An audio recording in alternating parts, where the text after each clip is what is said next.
Ano sa Hapon ng is this my car? Is this my car? Ano sa Hapon yan? Oo, tukoto. Talagang tinatarantado mo ako, Sino no? ba nag-aral? Ikaw. O racket ko to.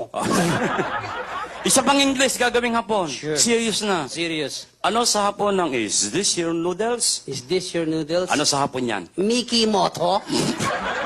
Sarado na yun eh. Ano sa Hapon ng kalbo? Bemboroko. Artista yun eh. Sa tatang inihalo sa Tagalog yun. Sa mga hayop naman tayo. Sa hayo. Ano ang baboy sa Hapon? Baboy? Yan. Kamukha mo. Sige, tumawa kayo. Tataba din kayo, kala niyo. Anong baboy sa Hapon? Kamukha mo. Eh, gwapo. O, kamukha ko. Buiset!